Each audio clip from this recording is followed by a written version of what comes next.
being a missionary in France is interesting because the Church of Jesus Christ of Latter-day Saints doesn't have the same good reputation in France as it does in the United States. And I understand there's some negative connotations for Mormons in the States, but they're nothing compared to public opinion of Mormons.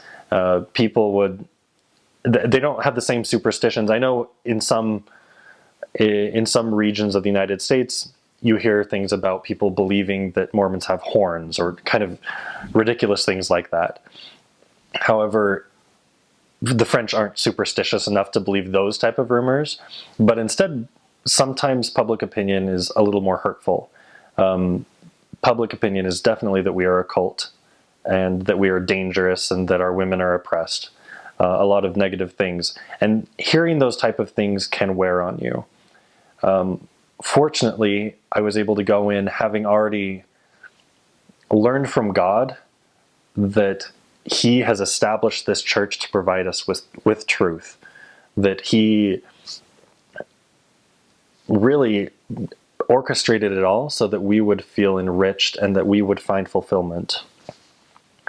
And that is something that was able to carry me through quite a bit of day in, day out. Oh, you're a dangerous cult. Oh, you're a dangerous cult. Oh, you're a dangerous cult. And being able to say, actually, no, according to the French government, we are listed on the I'm not a cult list.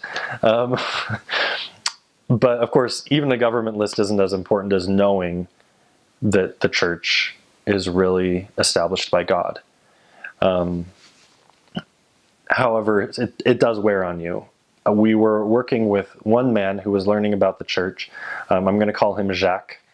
And we were living in Paris at the time, so downtown Paris, and we would meet with him downtown and just talk with him. And he'd been meeting with missionaries for years, learning about the church, but wasn't really very close to gaining that understanding from God about the truthfulness of the church and that it was actually established by Him.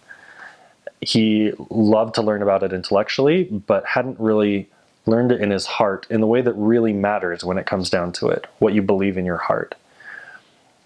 And I remember teaching him, and one of the great things about being a missionary is God acts through you and you can recognize it so clearly. So we were working with him, we were talking with him and explaining principles that he'd already heard 1,000 times over. And I remember just feeling filled with this great power, and God telling me to promise him that if he prayed that night and asked God specifically, is the Book of Mormon true? Is the Book of Mormon really God's word? And if he did so with sincerity, I promised him that that night he would receive his witness from God that it was true, that it would touch his heart in a way that intellect doesn't do. And I have never, since then or before then, I've never had such clear inspiration of what to say or what to do. And so I went home on top of the world. I had this bounce in my step. I remember saying, oh, Jacques is going to get his witness tonight. This is the best day ever. And the next day, we were going to meet him at a church for a baptism, but he had something come up, so he couldn't make it. So I remember going off to kind of a dark corner of the church, a quiet corner, so I could talk to him on the phone. And I called him and said, okay, so did you pray? And he said, yes, I did. And I said, great. So did you get your answer? And he said, no, I felt nothing. And I was dumbfounded. I don't remember how I ended the phone call, but I know I said at least 4 times, I don't understand. And it broke my heart to say, I know God told me to promise him. And if something that sure, if some inspiration that concrete, that clear could be wrong, what else could I be wrong about? You know, maybe Joseph Smith was a charlatan. Maybe the church is just a dangerous cult that I belong to. But when I tried to phrase in my mind, maybe the Book of Mormon isn't really from God. When I tried to even form that sentence, I felt this strong stop that I could not even doubt it.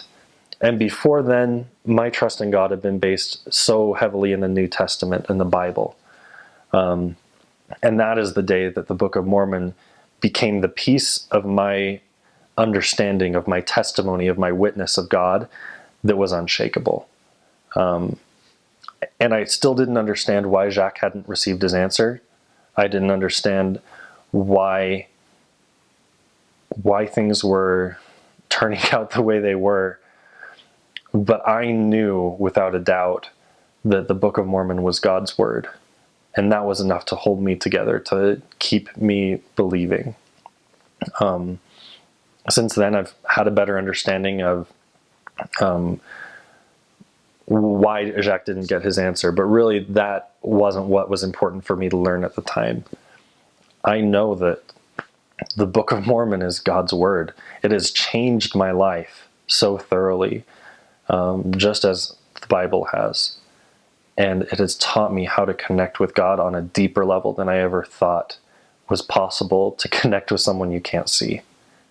As an extension of that, my faith that the Church of Jesus Christ of Latter-day Saints is really God's church, that has grown, and that has become very concrete as well, as has my belief in Joseph Smith as a prophet.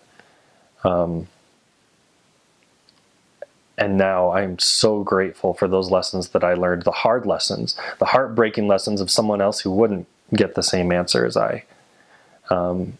And yet all I can do is move forward with the answers God has given me.